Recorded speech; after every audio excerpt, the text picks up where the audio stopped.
Today it's Key Stage 4 Options. Now we're going to go through a number of different aspects about how we can help, what it might look like, what you might want to think about, but also to make sure you know what the right process is and when the deadline is. So that's hopefully our aim by the end of this, that we know all of those different aspects so that you can choose the things that help you to make that successful journey from Key Stage 3, where you are now, through to Key Stage 4 and on to Key Stage 5, or maybe onto a career or an apprenticeship, or through to university and a career at that point too, if that's your route too. So the first thing is what does everybody get? So at Rawlings, we are very clear that there is a core part of our curriculum and there are the options parts. So obviously we're thinking about the options part, but just so that everyone knows how the process works for all the other bits, it's kind of helpful at this point too. So as you can see, religious studies is there at the top, and there are 5 hours in year 10. Now this is part, as you'll probably be aware, there's been lots of comments in the ministers and in the news, and every school is basically being held to account to make sure we are doing religious studies to this level, so across all schools across the country. And so for our students for religious studies, they are going to take their GCSE at the end of year 10, and that's why they have no hours in year 11. So this early entry process, we hope, will really help them to get practice for a GCSE and to give them that opportunity to focus on one GCSE at a time should enable them to broaden their skills, get really practiced. We used to do this in science when you could have them separately. We used to do core in year 10 and then do the later ones in year 11. So it's a very similar process to that, and we hope that will actually build lots of success for our pupils. Following that, obviously, we've got English language and English literature, which are 2 separate GCSEs. Pupils will do exams in both of them. Then there is maths, and there are, again, 3 exams for maths, but it's 1 GCSE. Then we have science, and science is studied in 2 different ways. So there is combined science, and combined science isn't just 2 sciences, it is all 3. So you'll have biology, chemistry, and physics if you're doing combined science. Whereas if you're doing triple science, you get 3 separate GCSEs. So combined science is 2 GCSEs and triple science is 3 separate GCSEs. Now, in actual fact, the difference between combined science and triple science is about 20–25% extra material. And so we think that we can do that really well, and it's certainly been a success this year, by offering and investing in our students who want to choose triple science an extra hour after school each week. And by doing that and adding that to the other 9 periods that they get across their normal timetable, that enables them to catch up and then get an extra GCSE. So effectively, for an extra hour a week, those students would be getting an extra GCSE. Now, I appreciate that triple science is not right for everybody, and it has a very high literacy demand. So what we will do in conjunction with Miss Murray, the head of science, is we will look down at all of the progress that you've been making in year 9 so far and identify which pupils it's most suited to. What we want is for you to get the best grades regardless of which one you go into, because whether you take combined science or triple science, you can go on to do A-levels in sciences if you are getting grades 6 and above. So we really want to try and give everybody that opportunity, but if you know that's a route you want to go down, triple science helps you because it begins to take on some of that A-level content earlier, and so you get a little bit more information and a little bit more detail, so you're able to take on to those A-level courses a little bit easier. However, both routes will allow you to get there. Then we have PE and we have PSHE. And within PSHE, there is obviously our statutory requirements like RSE. I know a lot of students are doing aspects of that at the moment, which we think is really, really important and vital, as well as revision skills and understanding about college and sixth form application processes. That processes, all those processes work through PSHE. And that leads us on to the bottom row, which is our options. So we have option 1, which must be an EBAC subject. So the government requires us for all schools to effectively have an EBAC subject within there in order for us to be measured against our performance tables. And so all students have to do those. There are then 2 other options, which could be an EBAC or it could be any other from all of the suites of subjects we have. And as you'll see in year 10, there are 6 hours in each 2-week timetable, and in year 11 there are 7 hours. So by getting our religious studies completed early in year 10, we're able to invest a little bit more time into English and maths and into those option subjects to really give you the best chance to perform at your best compared to all the other pupils that are up and down the country. Okay. So what are your key stage 4 options? So I've kind of talked about some of these things already. So every pupil must choose 3 options. 1 is an EBAC subject and 2 other subjects.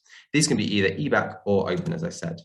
There are a variety of subject courses, and I'll talk you through a bit more in a second, but the 2 main differences between these are GCSEs are mainly assessed through terminal exams. So you'll have an exam at the end of year 11 or at the end of year 10 if it's RS, and that process basically completes most of your qualification award. So most of the weighting is in those exams. And then there are BTECs or vocational courses, which might be assessed throughout, and there are multiple elements or maybe tests that are going along through that process. So it's not all just down to that exam at the end.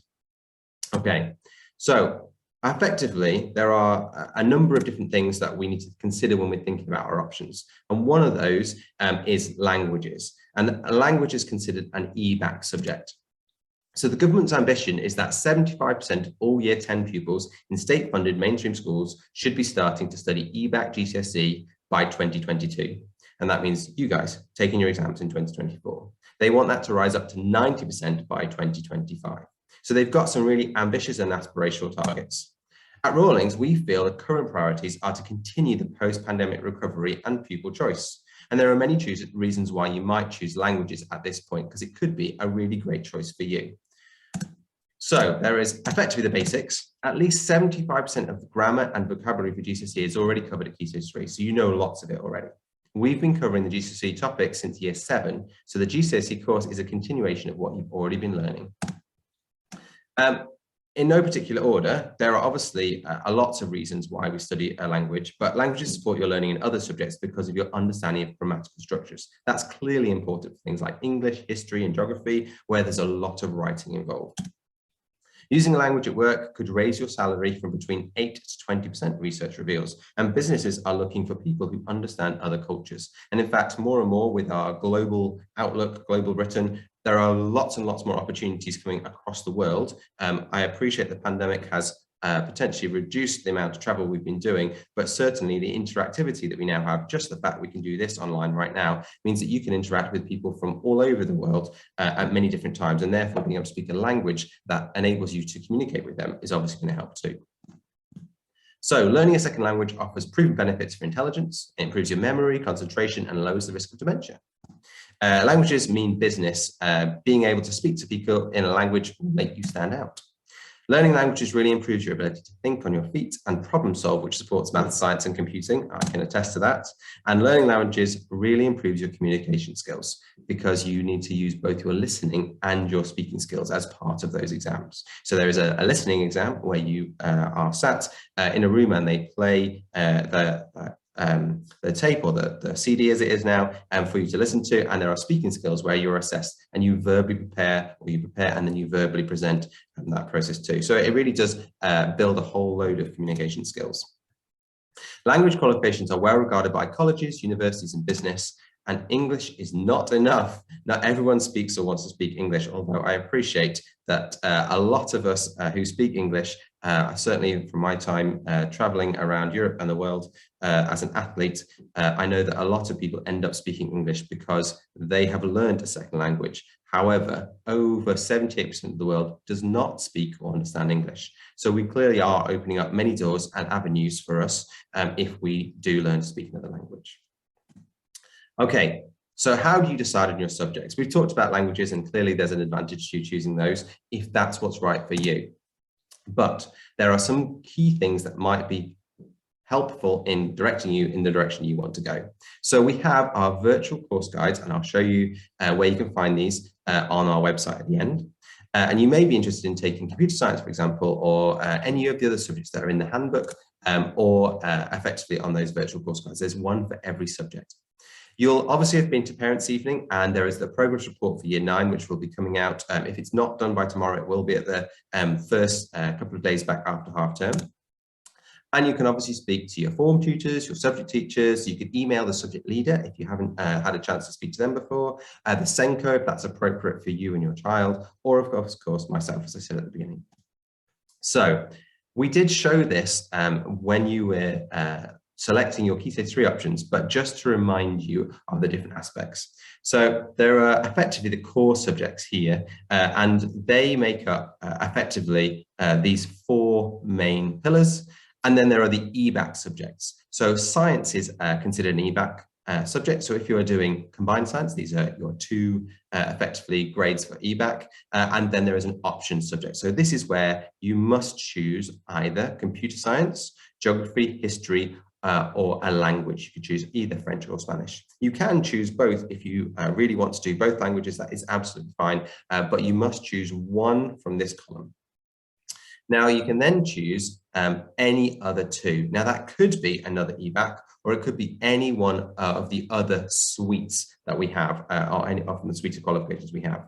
So effectively, if you are in this pathway, this is called the Enable pathway, and this is for students who have a standardized score of less than 90. So standardized scores range from 80 to 120, and that's from your Key Stage 2 tests. Now, I'm going to show you where you can find these because we have uploaded them to Go for School, so you can see what score you got, what's your average score, in case you have forgotten. But effectively, if you use that number, you can see which pathway might be the best for you. So if you are below 90, we will happily work with you, the Senko, myself, to make sure we try and pick out the right subjects to give you the best chance of success.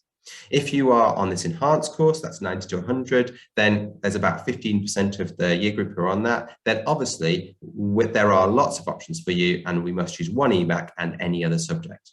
Now, if we're in the Enrich and EBAC course, now 100, as you can probably work out, if it's between 80 and 120, is around the midway. So that's around nationally around the average point. And there are 50% of us in year 9 who are in this band. And for you guys, we are suggesting an EBAC, and you may want to choose a language because that's certainly something that would set you apart. If that's something that you're really interested in, and certainly for all the reasons that I've put forward before, that's certainly something that we would recommend, and any other subject.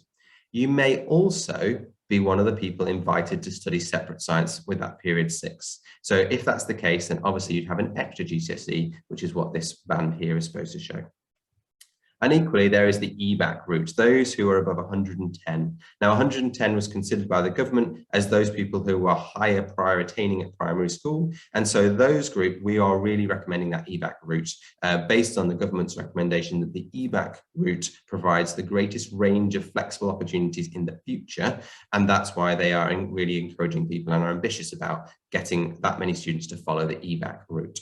So again, we'd be saying a humanities from one of these EBAC, a language, again, that's obviously showing we're choosing 2 of these, and then any other subject to complement it. And again, I'd really recommend you do the separate science route, but again, there is obviously a conversation to be had there if that's really not for you for whatever reason. However, I am a little bit biased and I teach both year 10 groups this year, and they are some of the best students and groups that we have ever had in science at school, and it really is a great environment to be in. So I recommend, if you are given the opportunity, to take that up. Okay, so where can you find these standardized scores? So I have simply logged in here to Go for Schools. Now I've done it through a browser. I appreciate many of you use Go for Schools through your phone, but if you log in through a browser, whether that be a parent or a pupil, it looks something like this. I've obviously blanked out the photo and the pupil's name for this version, so the name will be up here and the photo over here. If you click on this icon here, it says I. If you click on that, then it will take you to a little pop-out screen that looks like this, and it has these few things in it. So it has your Educate username, it has your MyMaths passwords if you've been trying and using those, but it now also has this Key Stage 2 average score. Now, if it is an estimate, it'll have a little star beside it. There is a few pupils who we haven't got your data or you didn't do your SATs, so we have estimated based on your current progress rate so that you can see what pathway you'd be in. But obviously this person, 109, is just on that borderline for the EBAC or enhanced group. Okay, so that hopefully gives you a quick idea of where it is. And I'll just go back again just so you can see. So it was just here on this eye icon and it pops up like this. Okay, so at this point then, what subjects do we offer? So we have a very, very big school here. We're one of the largest schools in Leicestershire. We're very lucky then to have a great range of experienced staff and brilliant courses that you can choose from. So there are obviously the EBAC subjects that we've already chosen and spoken about. Now these EBACs, everyone must choose one from this group, these ones here, but you may want to choose more if that's the route for you. Equally, the option subjects may come from this suite here. And this suite, I hope I've arranged in a way that hopefully helps people to get a little bit of a clue about the different challenges involved in these subjects. So the EBACs have a much more exam focus and potentially might be all exam at the end, through to our more vocational subjects, our BTECs, which potentially have coursework and assessments ongoing through the process. And then these ones in the middle, which might have a mixture of exams and coursework along the way. So hopefully this kind of gives you a bit of a feeling for that range of where those subjects might be beneficial or challenging for your child. And the right challenge is really important. We want everyone to feel stretched, but able to be successful within their subject area. Now, I will just highlight that this one, BTEC Construction, has a little note by it, which is that we only have a limited number. Due to the nature of construction, we can only have a maximum of 10 pupils in each class, and we generally run at 2 classes of these each year. That's down to the constraints of the physical spaces that we have in order to do that. So absolutely, people are welcome to apply for this, but we will be selecting based on those which would be the best fit for this course. Equally, the other things I'll point out are these stars, and we remembered, hopefully you remember, that we recommended back in year 8 that if you were choosing or thinking about these subjects in year 10, that you might choose it through year 9. Now, the point being that we have always said, and we will repeat again, is that whilst that was the best option, it is not a requirement. So if you've not done music and you've decided that you really now want to, and you've been doing music lessons at home for a really long period of time, but you didn't do music in year 9, then obviously you could choose it. However, unless you are already playing a musical instrument, it would be very difficult for you to do. GCSE dance, in the same way, you might say you haven't been doing any, but you do dance outside of school, and therefore that's a skill that you already have, and therefore you can then excel in that process too. And in the same way, you might have not done any computer science, but computer science is considered one of the hardest subjects that there are at GCSE. It's very valuable. It's got a lot of traction, and obviously we've had a lot of use of computers over the past 2 years. So there's clearly a highly valuable commodity to have, but it is a challenge if you've missed a year of looking into that area. Okay, so what top tips can I give you when making your choices? Okay, so number 1 is to look through the Options Handbook and read the questions on the online form in full.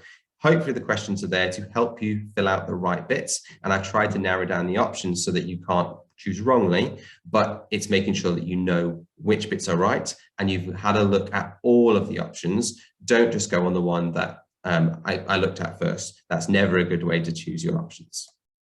Okay, read and watch all the subject videos to gather as much information as you can. Hopefully our online subject guide is really useful. Certainly the feedback last year from our year 9s going to year 10, so our year 10s this year, thought it was really powerful and a very helpful process for them to be able to go through and watch. So again, that's down to you to watch the ones that are relevant for you, but I would encourage you to watch as many as appropriate for you to help you make your choices. Understand how the course is assessed. So on each one of those videos and within the handbook, it tells you what might be the strategies that they've used for assessment. Is there coursework? Is it just exam-based? Are there 2 exams? Are there 3 exams? What of those things are going to be strengths and weaknesses for you that you might want to think about or consider when you're going through that process? Okay, talk to parents, older siblings and teachers, but remember, you are you. Now, this is the most important thing of all. You are going to have to do the work, the homework. You're going to have to do the revision. If you've done it or chosen it because that auntie that you've got who said, oh, it was really good when I did this, why don't you do that? And that's the thing you choose. It's unlikely that you are going to be wanting to put the hours in when it gets a bit tricky. And the reality is that all GCSEs are a bit tricky until we get to the end and you've got all your knowledge together, because they're designed to stretch and challenge you. In fact, GCSEs now are around 20 to 30% harder than they were when I was at school. So you guys are getting a much better education and you're asked to go to a much higher level, which is brilliant because it means you've got a much better chance of acquiring jobs again in the future. But it's really important, therefore, that you're choosing the subjects that are right for you. And keep your options open. If you're not sure of your career path yet, make sure you think about the facilitating subjects. Those are like the EBAC ones that enable you to go in any different direction at a later stage. Maybe it's when you're going on to your A-levels. Maybe it might be a university, or it might be going into an apprenticeship and you're not quite sure which route you want to go down. Keeping your options open helps if you're not yet sure. Okay, so reasons for choosing a subject is, I need it for what I want to do in the future. Brilliant reason. I'm really interested in it. Absolutely great reason. I enjoy the lessons and learning about it. Super. I get some of my best grades in it and I'm good at the practical elements. All of those are brilliant reasons for saying, yes, that's the subject for me. On the other hand, these are not reasons for choosing a subject. And I'm sure probably parents can probably relate to some of these things, certainly if you've got older siblings. So number one is, my friend is choosing it. No, that's the most common thing people say when they come to say, sir, I don't like my subject. I'm not quite sure where I chose it. I like my teacher this year. So the reality is that we only have a certain number of teachers and you may not get the same teacher this year as you do next year. So do not choose your subject just based on the teacher. Don't get me wrong, your teacher will have inspired you in many different ways, but it can't be the only reason for you choosing that subject because it might not be them that teaches you. Someone else wants me to do it. Okay, absolutely. We talked about that one. That's probably not the best reason to choose it. I can't be bothered doing the research. I'll just choose anything. Again, that's never going to be good for you in the long run. It's got to be right for you. This is about your future. It's about your pathway to a life, hopefully fulfillment and a career in some way, and especially with the cost of living going up right now, that is secured and giving you options going forwards.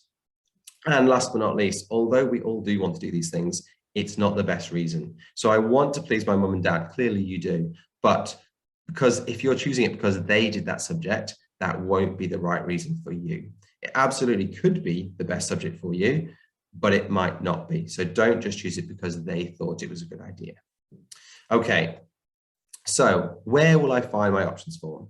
So this link here will take you through to the options form, or as I'll show you in a minute, on the website. So I will put this video onto the section of the website, which I'll show you, but your job is to complete the different sections. And as you'll see here, it's got drop-down fields, so you'll know when you're choosing the right options by 9 a.m. on Monday, the 28th of February.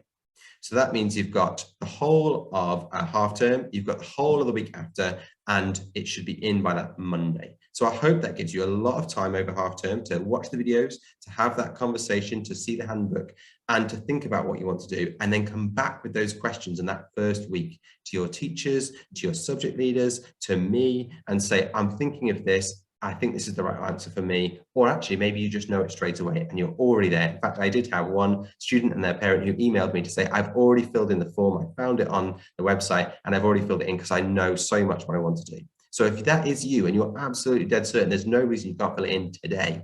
But for those of you who aren't quite certain and want that little bit of time to consider your options, then obviously we've got that time from now until the 28th to do so. Okay, now when you're doing so, make sure that you choose 3 different subjects. So when it goes into the other options, all the options are there, because remember, you can choose any option in that process, but don't choose the same subject again, because you can't do the same subject twice or 3 times. So make sure that first option, and then a different one for option 2 and a different one for option 3. Now, in addition, because we cannot always match every single person perfectly with the subject combinations they choose, we ask you to choose a reserve.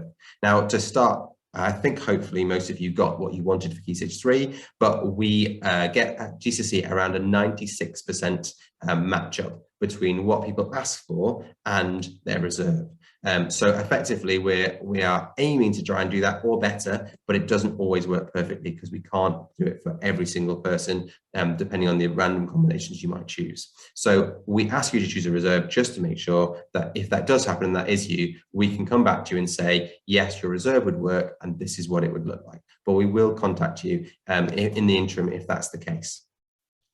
And again, there's the deadline just in case you need it. Okay, so before you submit, consider these things. Has your child selected a program of study that is suitable for them? So thinking about what they're good at, their strengths, is this going to work for them? Think about, have they chosen history when they are putting more effort into geography right now? Or they're getting better grades? Is that the right option? Your child has selected subjects that are very similar. Again, this might not be keeping their options open or the doors open to different future career prospects. So it's just thinking about those aspects when you're making your choices. And last, as it says there, is has your child kept their future options open? Don't end up all into one aspect. Okay, so what happens after the forms will be completed? So ensure the correct process has been followed. So effectively, we'll go through and check that data on the 28th of February. Now, if in between now and the 28th of February, you've submitted it, and then you are concerned that you've changed your mind and you want to do something different. Actually, I'm not quite sure what I was thinking. I've looked into it. I've thought about it a bit more. I really want to change my mind. All you have to do is fill in the form again. We will take the last completed form that you have submitted. So all the other ones we'll just delete away. Any repeat ones, we'll just take the last possible one that you filled in. Okay, so if you have that situation, and you sometimes people do, they change their mind or they've considered it and they want to do something slightly different after they've slept on it, that's absolutely fine. Then you can fill that form in again. Input the data and see if we can draft a timetable. That's our job to do at our end. And then we'll confirm your final option subjects before the summer holidays, because we need to make sure that we've got all the staff in place, we've got all the timetabling in place and all the rooms in place to make sure that all the things you want to do that we can fulfill. And obviously, we'll discuss courses with pupils when needed. So if we're concerned, maybe that you've chosen ones that are not matched to your strengths, and obviously we'll talk to you and your parents. If it is that unfortunately we weren't able to match your first choices, then again, we will talk to you to try and let you know that we're looking at reserve choices and if they are still the right options. Okay, and last but not least, if we have got a high demand, so there are some courses that have limited numbers, I've talked about before, then we are going to look at various aspects to separate you. So your attitude to learning across all your subjects, and that's continuing. So effectively, when I'm thinking about this after Easter and going, right, I've now got 32 people in this class and I can only fit 25 in the classroom, who am I going to choose? I'm going to choose those people who've been doing absolutely brilliant and doing all the right things every single time for their teachers. And those people who are not showing me that level, haven't earned that level of respect and trust, then they might be the people who don't get quite so heavily rewarded for having made those behavior choices. So your behavior makes a difference. Again, your attendance makes a big difference too.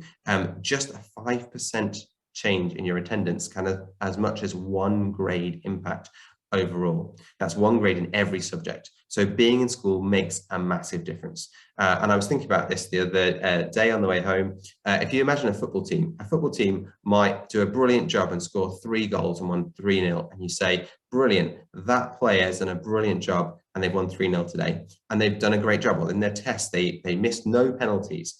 Fantastic. It might be that they've won many, many games across the season, and out of all the season, they've won 25 games out of 30. Again, brilliant. You go, that percentage isn't that high, but it's still brilliant. They're still doing really, really well. That's 75, 80%. And some people think of attendance like that. If I'm getting 80%, I must be doing a good job. But the reality is every single one of those players on the pitch has 100% attendance, because if they don't win. You can't beat other teams with only 10, 9 or 8 people on the pitch. So you've got to be in it to win it. We really need everybody to think how much that has an impact on them, because it impacts every single aspect of your learning and your progress every single day. Okay, and obviously it's making sure that you've got the talents and strengths that are in line with those subjects.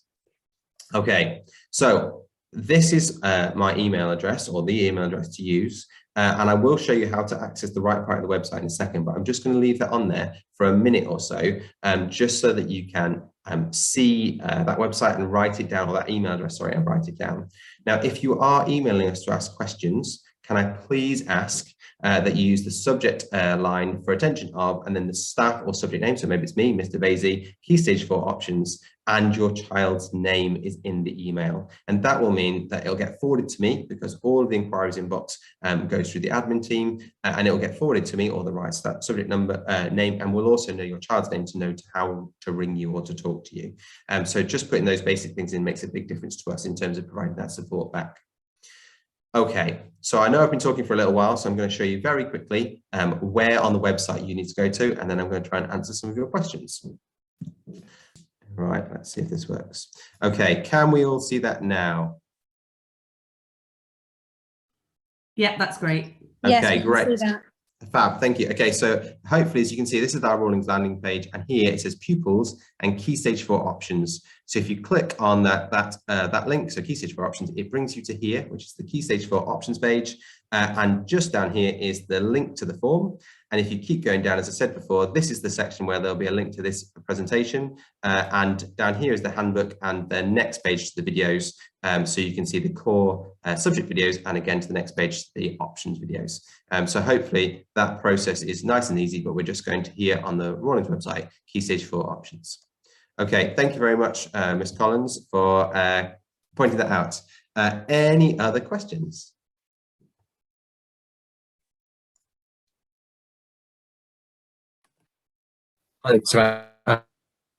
Dad.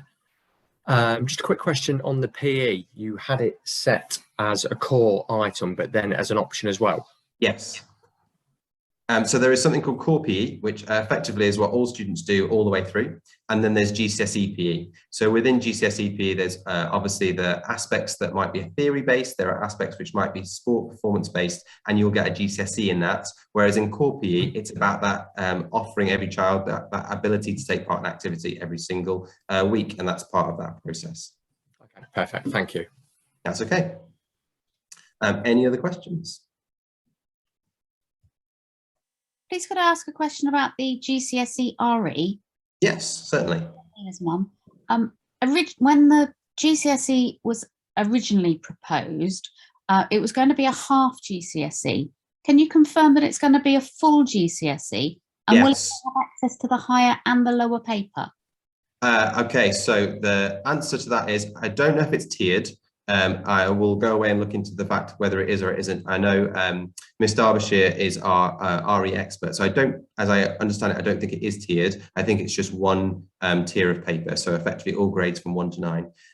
However, we are looking to do a full GCSE based on the progress that's been made so far. Miss Derbyshire is very pleased and impressed with a lot of the Year 9s, and in fact, throughout all of our data, I didn't say that through our presentation, but actually our Year 9s have been doing a brilliant job. I'm sorry if that means that some of you might not be able to walk out of your kitchen doors or sitting room doors because you've got a rather large head, but you are doing a brilliant job as a Year 9 group, and we actually expect you to outperform each of the year groups that have gone before you, and our Year 10s are currently doing very well. So the fact that you guys are doing even better is really quite remarkable.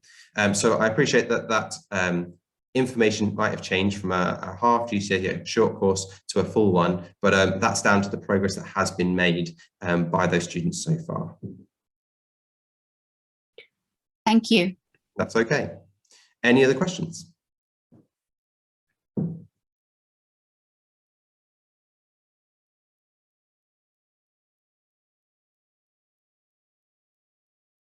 Yes, can I ask a question, please? On Yes, certainly.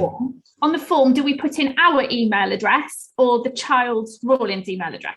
So it doesn't actually matter from our point of view. Obviously, it will have the child's name will be in there. The email address is so that it sends you a receipt of your details, whatever you've submitted.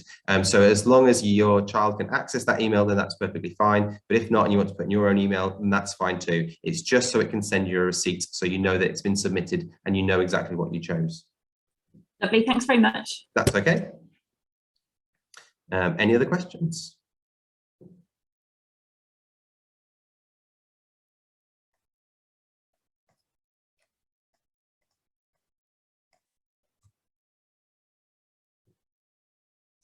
So I've got one question here that's on the side. It says, please can you explain why the scores a child received in Key Stage 2 SATs still play such a strong role in terms of pathways for a child?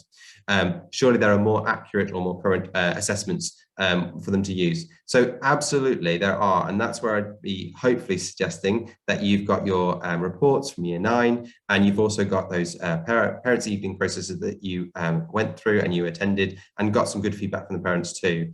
But the reality is that that's how the DFE use the data too. So they take that Key Stage 2 data and they use that to produce target grades, which are the progress measures for all schools to be compared against, so progress 8.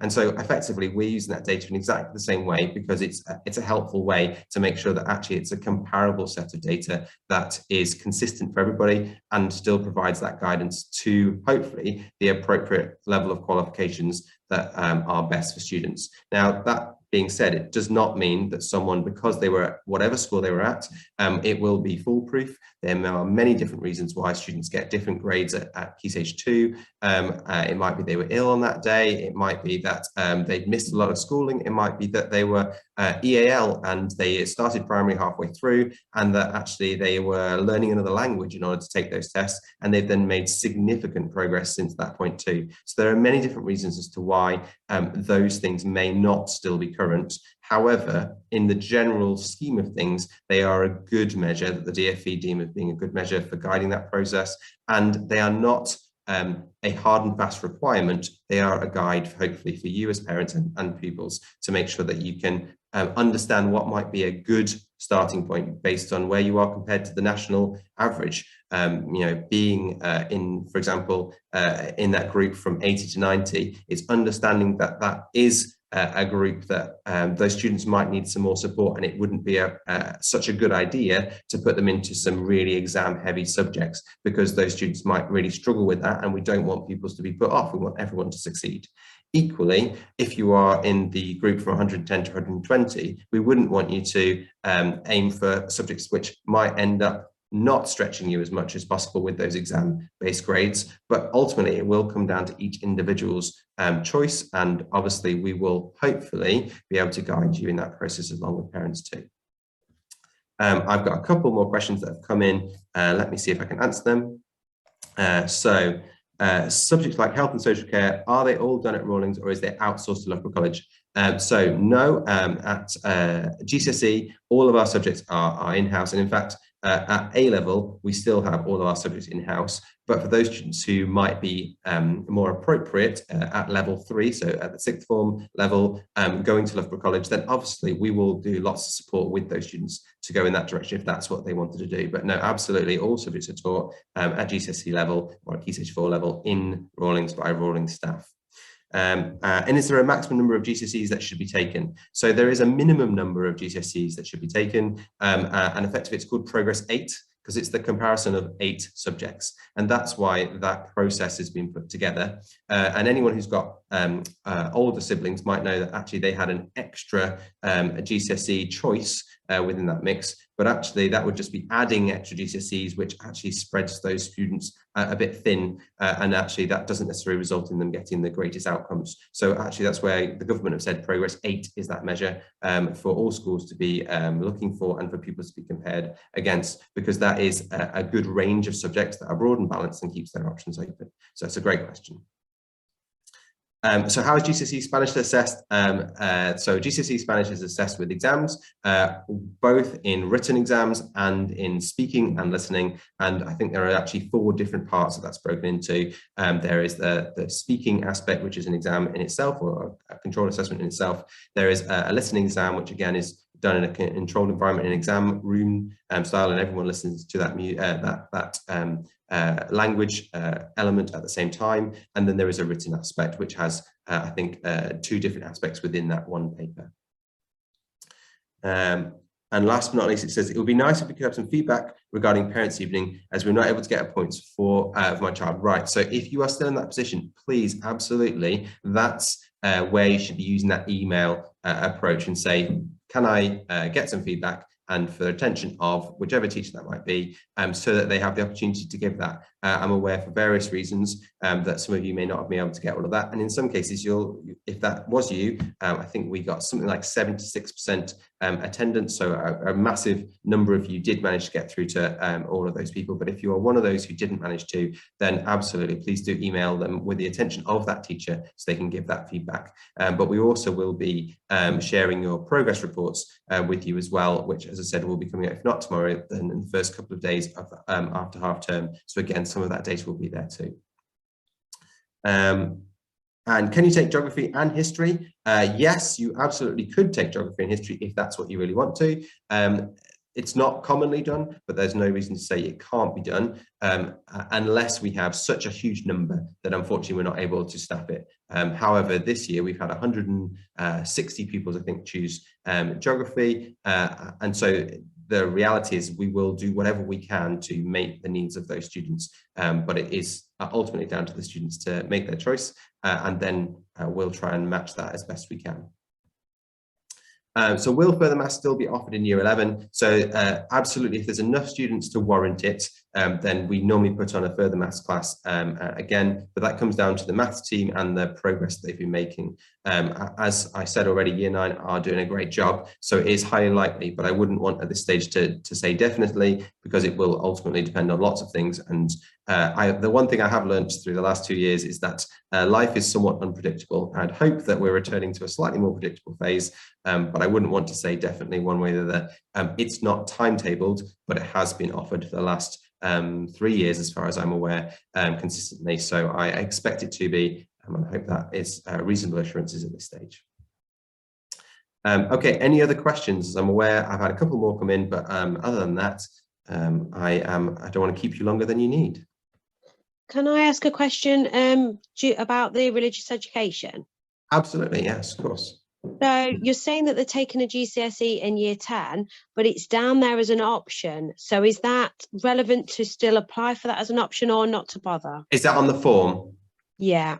Okay, that's my fault, sorry. So that was last year. So last year the students had not done RE as well. So I will take that out of the option of the form. So it's not an option, no, it's just in there. So thank you for pointing that out. I will remove that tonight so it won't be there for everybody else later on. Thank you very much. Thank you. Any other questions? So I've got one here about triple science, and it says, when will we find out if a child should pick combined or triple science? So after Easter, we will effectively be making those decisions based on how well students have been progressing. So the reality is that we will advise students based on that process, and then you accept that process. But because of the way we've structured the timetable, we've made it so that everybody could do it if that was what was the most appropriate thing. So that's a big change for us at Rawlings. We had historically not made the timetable work in a way that was possible for that, and that meant that some pupils couldn't choose triple science when it actually would have really been to their benefit and they really wanted to do it. And equally, there were students who had chosen triple science and potentially it wasn't the best option for them. So we've really moved to that the model that's more flexible to meet the needs of students where they are right now and allow everyone to do the course that's right for them. So I hope that's a real success. And as I said, currently our year 10s going through that model the first year are currently doing a magnificent job of that process. So let's hope that continues. Yes, so I've had a question here. Sorry, I've just said yes, and not everybody can see the question. So the question says, is there a higher combined science? So yes, within combined science, there is both foundation combined science and higher combined science. Foundation subjects go from 1 to grade 5, and higher go from grades 4 to grade 9. And that's actually true within triple science as well. So whether you're doing combined science or triple science, there is tiers. And depending on which tier you do, you could effectively get the different grades. However, generally speaking, triple science is taken and best suited to those pupils who are aiming for 5 to 9 and above, and combined science is better suited to those aiming for 1 to 5. However, that isn't always true, and that won't always be the exact way of doing it. But from the profiles, and this is very geeky, so I apologize, but from the profiles, effectively 85% of students who take triple science get a 6 or better, and only 10% of pupils who do combined science get a 6 or better. So it really is about matching that to the needs of the students to really try and get them to get the best grades they can. But again, we will advise on that to try and give the best support for students depending on the progress that they're making throughout year 9. Any other questions? Okay, right. Well, at the risk of cutting us short, I'm going to still stay on here. So if you do want to ask a couple of questions towards the end that are just kind of slightly more nuanced or just for you or for your own knowledge, then please feel free to do so. But if not, then I want to say thank you very much. I look forward to your options coming in. And remember, we are here to help. You just need to email us with your questions and we will try and get back to you as soon as we can. I know I've already had a couple of students who've emailed me brilliant questions, and I've had a number of parents who've already emailed me too. Hopefully they are happy with the responses that I've given them too, but please just ask and we'll see what we can do to help. Okay, right. Thank you very much, everybody. Good night.